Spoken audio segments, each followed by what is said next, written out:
नमस्कार, आप देख रहे हैं यूपी न्यूज 24/7 और मैं हूं आपके साथ ज्योतिका। आइए रुक करते हैं कुछ बड़ी खबरों की ओर।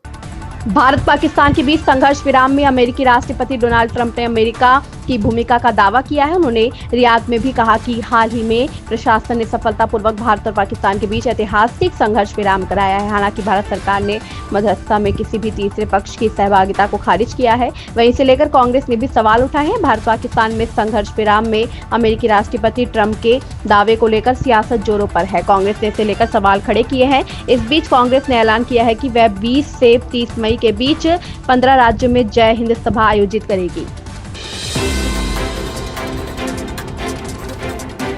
सुप्रीम कोर्ट ने गुरुवार को मध्य प्रदेश के मंत्री विजय शाह से पूछा कि आप किस तरह के बयान दे रहे हैं। शाह ने कर्नल सोफिया कुरैशी को निशाना बनाने वाली टिप्पणी के लिए उनके खिलाफ एफआईआर दर्ज करने के हाई कोर्ट के आदेश को चुनौती दी थी। कोर्ट ने उनकी याचिका पर 16 मई को सुनवाई करेगा। कर्नल सोफिया कुरैशी को निशाना बनाकर की गई अपनी कथित विवादास्पद टिप्पणी मामले में मध्य प्रदेश के मंत्री विजय शाह को करारा झटका लगा है। कोर्ट से गुरुवार को उन्हें कोई राहत नहीं मिली। दरअसल आपत्तिजनक टिप्पणी के लिए एफआईआर दर्ज करने के हाई कोर्ट के आदेश के खिलाफ विजय शाह ने सुप्रीम कोर्ट का दरवाजा खटखटाया था।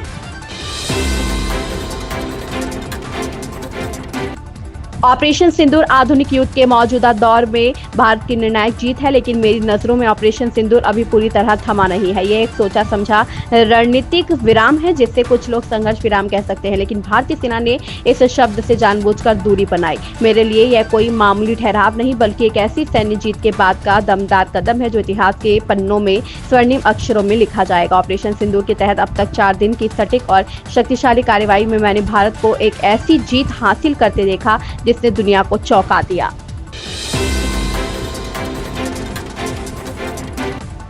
कर्नल सोफिया कुरैशी पर मध्य प्रदेश के मंत्री कुंवर विजय शाह के बयान पर सपा सांसद अवधेश प्रसाद ने कहा, इस मामले में हाई कोर्ट ने जो फैसला सुनाया है उससे भारतीय न्याय व्यवस्था में विश्वास और सम्मान की भावना फिर से जागी है। मैं मध्य प्रदेश के सीएम से कहना चाहता हूं कि उन्हें मंत्रिमंडल से बर्खास्त कर दें। मैं वरिष्ठ मंत्री और भाजपा के राष्ट्रीय अध्यक्ष से अनुरोध करता हूँ कि वह इस मामले को गंभीरता से ले, क्योंकि यह हमारी सेना की गरिमा का मामला है। मुझे उम्मीद है कि हाई कोर्ट के आदेश का पालन करने में कोई देरी नहीं होगी।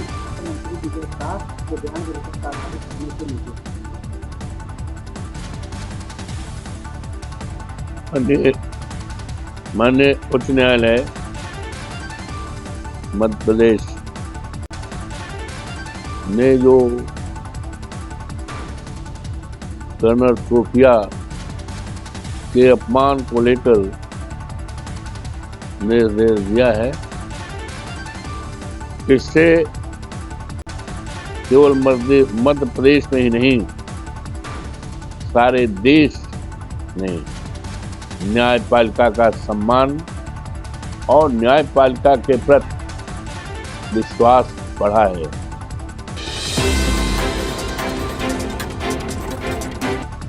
कनाडा में पंजाबी मूल के नेता अनिता आनंद, मनिंदर सिद्धू, रूबी सहुता और रणदीप सराय को मंत्री बनाया गया है। ये सभी नेता खालिस्तानी विचारधारा से पूरी तरह से दूर है। इस वक्त भारत और कनाडा के रिश्ते अपने सबसे निचले स्तर पर है। हालांकि कालनी मंत्रिमंडल में पंजाबियों को दी गई अहमियत से अब भारत के साथ कनाडा की बेहतर रिश्तों की उम्मीद जगी है। पंजाबी मूल के 4 मंत्रियों को कनाडा में मंत्री बनाए जाने से भारत के साथ बेहतर रिश्तों की उम्मीद जागी है। दरअसल इस वक्त भारत और कनाडा के रिश्ते अपने सबसे निचले स्तर पर है, लेकिन कार्नी के मंत्रिमंडल और पंजाबियों की दी गई अहमियत से अब रिश्तों को नई उम्मीद की किरण के तौर पर देखा जा रहा है।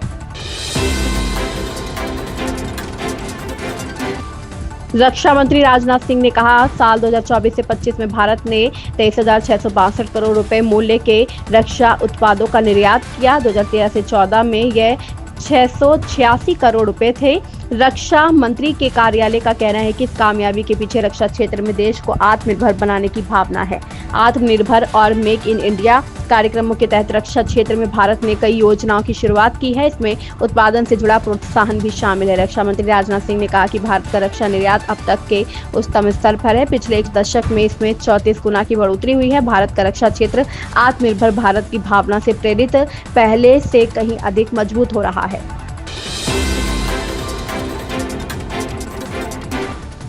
भारतीय सेना के शीर्ष अधिकारियों ने बुधवार को ऑपरेशन सिंदूर के दौरान थल सेना, वायुसेना और नौसेना के बीच शानदार तालमेल पर प्रकाश डाला।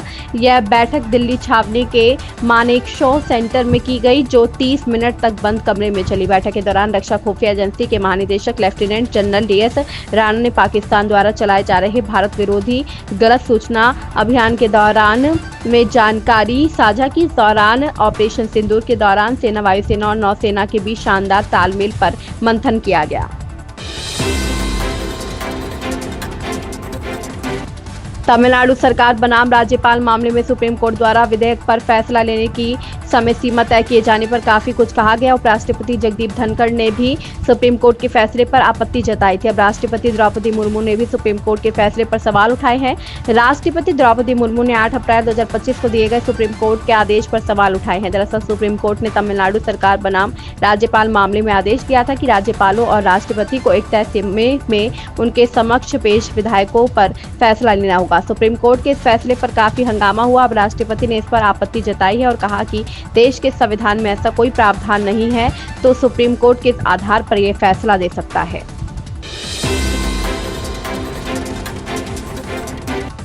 मसूरी स्थित शहीद स्थल के नजदीक की भूमि पर उत्तराखंड आंदोलन में शहीदों के नाम पर संग्रहालय बनेगा। मुख्यमंत्री पुष्कर सिंह धामी ने इस प्रस्ताव को मंजूरी दे दी है। मुख्यमंत्री ने मसूरी शहीद स्मारक समिति के अनुरोध पर स्वीकृति दी। उन्होंने पिथौरागढ़ जिले में बरड़ बैंड से पांखू कोकिला देवी मंदिर तथा पांखू से धर्मघर होते हुए कोटमनिया तक सड़क सुधारीकरण एवं डामरीकरण को स्वीकृति प्रदान की है। इसके अलावा अल्मोड़ा के विधानसभा क्षेत्र जागेश्वर में ग्राम पंचायत पीतना में बहुउद्देशीय भवन के निर्माण के लिए 95.84 लाख रुपए की मंजूरी भी दी।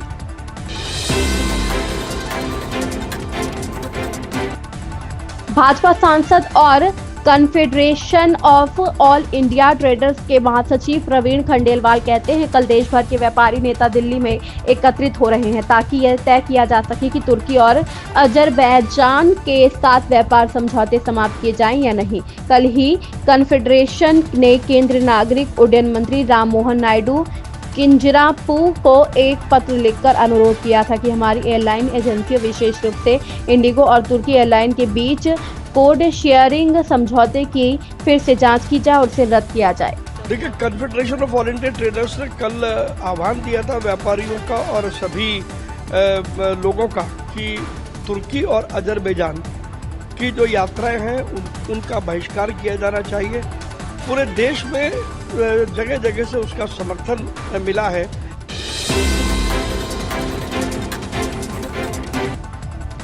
एक नए पश्चिमी विक्षोभ के सक्रिय होने से 18 मई से पंजाब में येलो अलर्ट जारी कर दिया है। इसके तहत 3 दिन पंजाब में कुछ जगहों पर 40 से 50 किलोमीटर की रफ्तार से तेज हवाएं चलेंगी और बारिश होने की भी संभावना है। पंजाब में गर्मी के तेवर लगातार तीखे होते जा रहे हैं। बुधवार को पंजाब में पारा 43.6 डिग्री पहुंच गया। तापमान में 1.2 डिग्री की वृद्धि दर्ज की गई, जिससे पंजाब का पारा सामान्य से 2.3 डिग्री ऊपर हो गया है। इसी बीच मौसम विभाग ने आने वाले 4 दिनों के दौरान तापमान में 2 से 3 डिग्री वृद्धि की संभावना जताई है। विभाग के मुताबिक इसके बाद तापमान में गिरावट दर्ज की जा सकती है। विभाग के अनुसार वीरवार को पंजाब में मौसम शुष्क बना रहेगा, लेकिन एक नए पश्चिमी विक्षोभ के सक्रिय होने से 18 मई से पंजाब में येलो अलर्ट जारी कर दिया है।